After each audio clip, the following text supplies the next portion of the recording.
प्यारे बच्चों, आज के इस वीडियो में हम बात करेंगे जैव निम्नीकरणीय बहुलक के बारे में। जिसमें पहला है हमारा, अब देखो जैव निम्नीकरणीय का मतलब क्या होता है। ऐसे बहुलक जो सूक्ष्म जीवों द्वारा विकसित हो जाते हैं और जिनसे पर्यावरण को क्षति या हानि नहीं पहुंचती, वो हमारे कहलाते हैं प्यारे बच्चों जैव निम्नीकरणीय बहुलक। जितनी भी हमारी पॉलिथीन होती है सामान्यतः वो आसानी से अपघटित नहीं होती, या इनको जलाते हैं तो प्रदूषित गैसें निकलती है। लेकिन एक हमारा कागज होता है जो आसानी से मृदा में पड़ा रहने पर अपघटित हो जाता है, तो वो किसके अंदर आता है? जैव निम्नीकरणीय बहुलक के अंदर। तो ऐसे कुछ औद्योगिक महत्व के जो प्रमुख जैव निम्नीकरणीय बहुलक उनके बारे में हम पढ़ेंगे। जिसमें पहला नाम आता है बच्चों पॉलीग्लाइकोलिक अम्ल। पॉली मतलब पी, ग्लाइकोलिक का हमने जी ले लिया और अम्ल को बोलते हैं एसिड, तो यहां ए ले लिया, तो इसको शॉर्ट में बोलते हैं पीजीए, पॉलीग्लाइकोलिक एसिड। प्यारे बच्चों, इसका उपयोग होता है टाका लगाने वाले जो मजबूत रेशे होते हैं। कहीं हमारा शरीर है, कोई किसी दुर्घटना में कट जाए तो वहां पर टाका लगाने की जरूरत पड़ती है, उसके जो मजबूत रेशे होते हैं उनके निर्माण में इसका उपयोग किया जाता है। क्यों किया जाता है? क्योंकि ये आसानी से धीरे धीरे अपघटित होकर के बाहर निकल जाते हैं और हमारा घाव भी आसानी से भर जाता है। तो ये तो उपयोग की बात होगी पॉलीग्लाइकोलिक अम्ल की। तो टाका लगाने वाले मजबूत रेशों के निर्माण में इसका उपयोग किया जाता है। शॉर्ट में इसको बोलते हैं पीजीए। अब इसको बनाते किस प्रकार से? तो ग्लाइकोलिक अम्ल C double bond O, C double bond O. जब याद करने तरीका बिल्कुल आसान बताऊंगा आपको। C double bond O, C double bond O, इस प्रकार से। फिर यहां हमारा आ जाएगा CH2।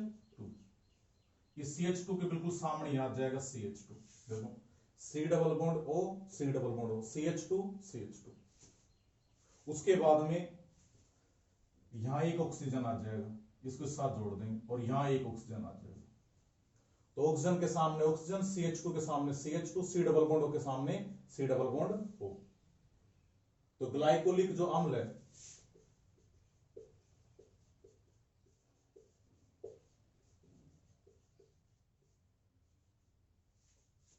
ग्लाइकोलिक अम्ल, इसका हमने ग्लाइकोसाइड ले लिया। ग्लाइकोलिक अम्ल का ग्लाइकोसाइड लिया हमने। अब क्या करेंगे? मात्र बिल्कुल एक छोटा सा काम करना है हमको। यहां से ये CO बन तोड़ना, ये वाला, यहां से ये वाला CO बन तोड़ना है और यहां से लिखना शुरू कर देना। आप देखो यहां ऑक्सीजन है, इसके कितने अणु ले लिए? मोलिक्यूल ले लिए हमने, N अणु ले लिए। तो यहां हमारा क्या है? ऑक्सीजन, तो ये ऑक्सीजन आ जाएगा। उसके बाद देखो CH2, ये CH2 आ गया। C double bond O, C double bond O. उसके बाद ऑक्सीजन, ये ऑक्सीजन आ गया। उसके बाद यहां क्या है? CH2 CH2। उसके बाद C double bond O, C double bond O. इस प्रकार से लिखना है। उसके बाद अगर हम एक चीज नोटिस करें तो देखो यहां पर oxygen oxygen, CH2 CH2, C double bond O, C double bond O. यानी कि ये जो संरचना है इसकी पुनरावृत्ति कितने बार हो रही है? हमारी N बार।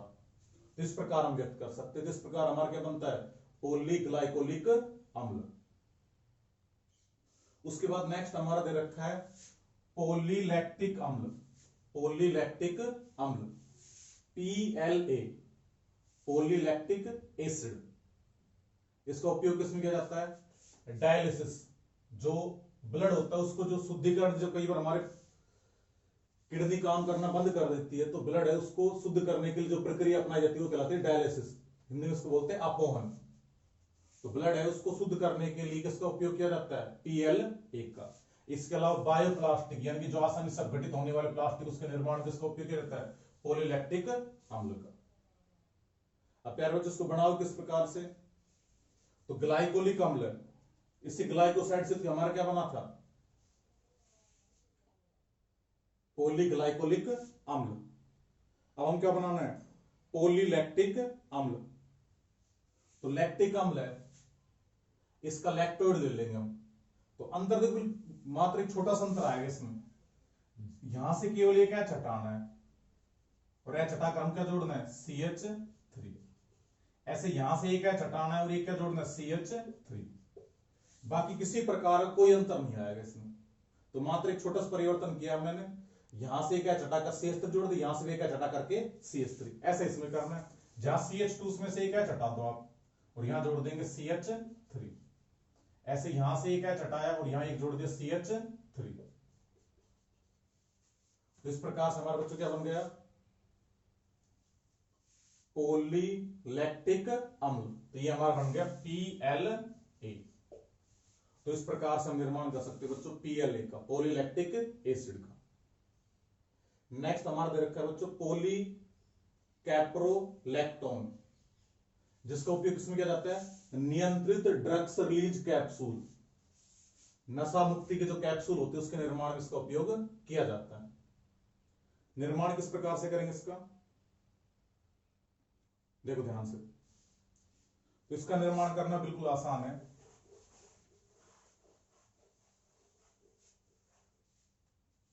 C डबल बॉन्ड O और O,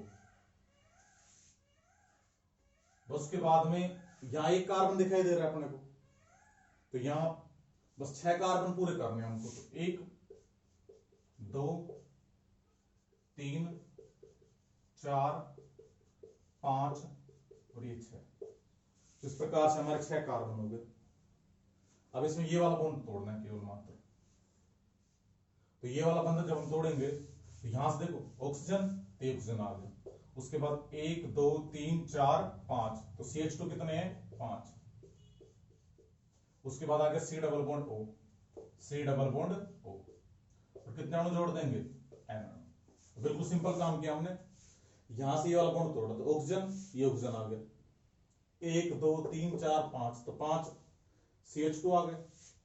C double bond O, C double bond O, कितने अणु जोड़ दिए हमने, N अणु। तो इस प्रकार से हमारा किसका निर्माण हो गया, पॉलीकैप्रोलैक्टोन का। ये होता है पॉलीकैप्रोलैक्टोन से क्या बनता है, पॉलीकैप्रोलैक्टोन,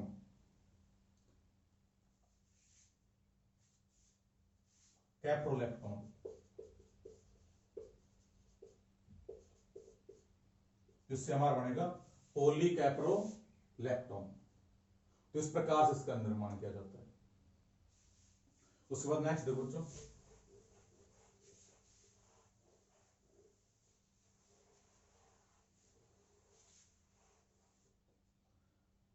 चौथा हमारा दे रखा है बच्चों PHBV। इसकी फुल फॉर्म होती है poly beta hydroxy burette. PHBV poly beta hydroxy butyrate को बीटा हाइड्रोक्सी वेलरेट, और शॉर्ट में इसको हम बोलते हैं PHBV। देखो इसका निर्माण किसके द्वारा होता है, प्यारे बच्चों इसका निर्माण होता है 3 हाइड्रोक्सी ब्यूटेनोइक अम्ल, 3 हाइड्रोक्सी ब्यूटेनोइक अम्ल। और दूसरा होता है 3 हाइड्रोक्सी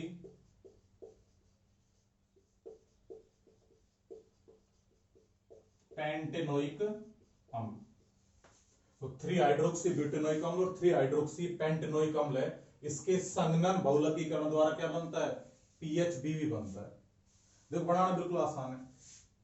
ब्यूट का मतलब कितने कार्बन होते हैं, 4। तो मैं 4 कार्बन लेता हूं, 1 2 3 और 1 4। एक बात ध्यान रखना, आप 3 कार्बन तक सीधी श्रृंखला बनाना, एक नीचे की तरफ बना लें, इससे हमको आगे की जो प्रोसेस है वो करने में आसानी रहेगी। तो 4 कार्बन हो गए, ब्यूट का मतलब 4 कार्बन हो गए। अब 1 2 3, 3 पर क्या है, हाइड्रोक्सी, तो 3 पर हमने जोड़ दिया OH, 1 2 3, तो 3 हाइड्रोक्सी। तो 1 2 3, 3 पर हमने OH जोड़ दिया, 3 हाइड्रोक्सी, क्योंकि OH प्रतिस्थापी के रूप में यहां पर। ब्यूट का मतलब 4 कार्बन, ओइक अम्ल मतलब पहले कार्बन को हमको चेंज करना है क्रियात्मक समूह में।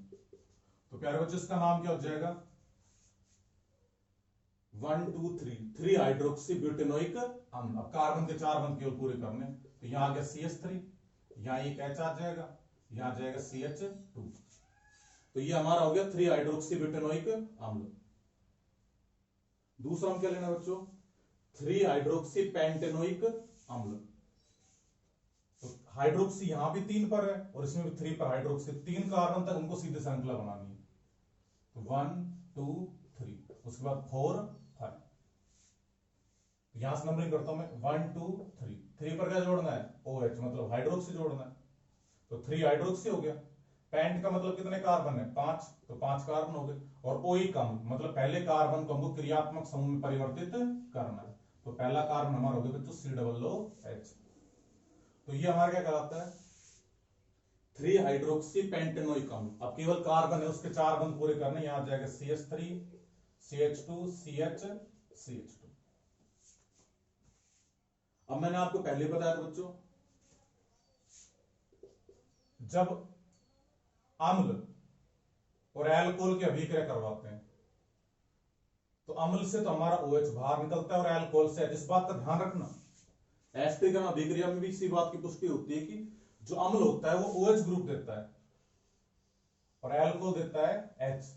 तो यहां से H और यहां से OH, केवल H2 बाहर निकालना है हमको, जो कि मैं यहीं पर बाहर निकाल देता हूं।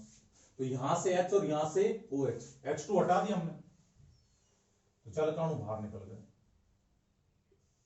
दोनों जुड़ गए इस प्रकार से। अब यहां कहीं फ्री बंद दिख रहा है हमको, नहीं दिख रहा, बहुलक श्रृंखला आगे बढ़ाना है। तो यहां से क्या हटाओगे, अम्ल से OH और एल्कोहल से H, और कितने अणु जोड़ देंगे, N अणु। इस प्रकार से फ्री करके हमने जोड़ दिया N अणु। तो इस प्रकार से प्यारे बच्चों हमारा बनता है PHBV, पोली बीटा हाइड्रोक्सी ब्यूटरेट को बीटा हाइड्रोक्सी वैलेरेट। इसका जो उपयोग होता है वो विशिष्ट पैकेजिंग में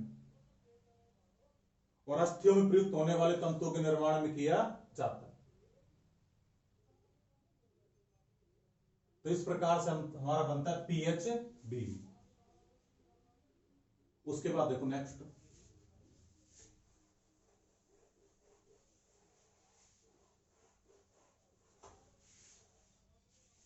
उसके बाद हमारा नेक्स्ट है नाइलॉन 2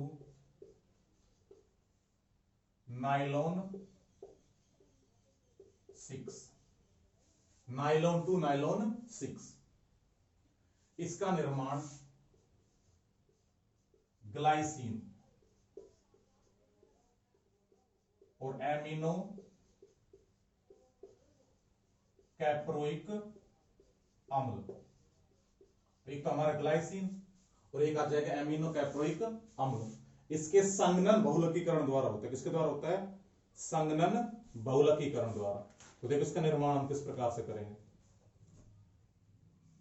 तो एक तो हमारा आ जाएगा ग्लाइसिन, एक आ जाएगा एमिनो कैप्रोइक अम्ल। तो सबसे पहले ग्लाइसिन देखते हो बच्चों किस प्रकार से बनाना है, NH2 CH2 और COOH। ये तो हमारा फॉर्मूला होता है ग्लाइसिन का, किसका, ग्लाइसिन का। और दूसरा हम क्या लेना है बच्चों, एमिनो कैप्रोइक अम्ल। तो एक फॉर्मूला याद रख लो आप, ग्लाइसिन का याद रख लो, ये ग्लाइसिन का है। एमिनो कैप्रोइक अम्ल बनाना बिल्कुल आसान है। तो यहां क्या है, ये तो ग्लाइसिन हो गया और दूसरा एमिनो कैप्रोइक अम्ल, तो NH2, सेम ऐसा कैसा, इसको थोड़ा डिजाइन भी देता हूं मैं, NH2, उसके बाद CH2 और COOH। सेम बिल्कुल ऐसा कैसा लिखना है मुझे, देखो NH2 NH2 CH2 CH2 COOH COOH। बस केवल यहां ध्यान रखना, ये जो CH2 होंगे 5 होंगे। तो देखो नाइलॉन 2 मतलब इसके एक, ये जो एक अलग अणु, इसमें तो एक और एक 2 कार्बन हो गए, और नाइलॉन 6 मतलब इसमें कितने कार्बन है, 6 कार्बन। तो 5 ही हो गए और एक ही हो गए 6। इसके भी N अणु लिए हमने और इसके भी N अणु लिए। अब केवल जल के N अणु बाहर निकाल लें। अब तो यहां से OH बाहर निकलेगा और यहां से H, क्योंकि यहां पर अब एल्कोहल नहीं, ध्यान रखना, जब एल्कोहल होता अगर यहां पर, तब तो अम्ल क्या देता, सॉरी अब भी यहां से भी, यहां से OH ग्रुप और यहां से H ग्रुप, सेम वही प्रोसेस होगी यहां से भी। तो यहां से OH और यहां से H, H2 हमने बाहर निकाल दिया और इन दोनों के बीच में बंध बन जाएगा।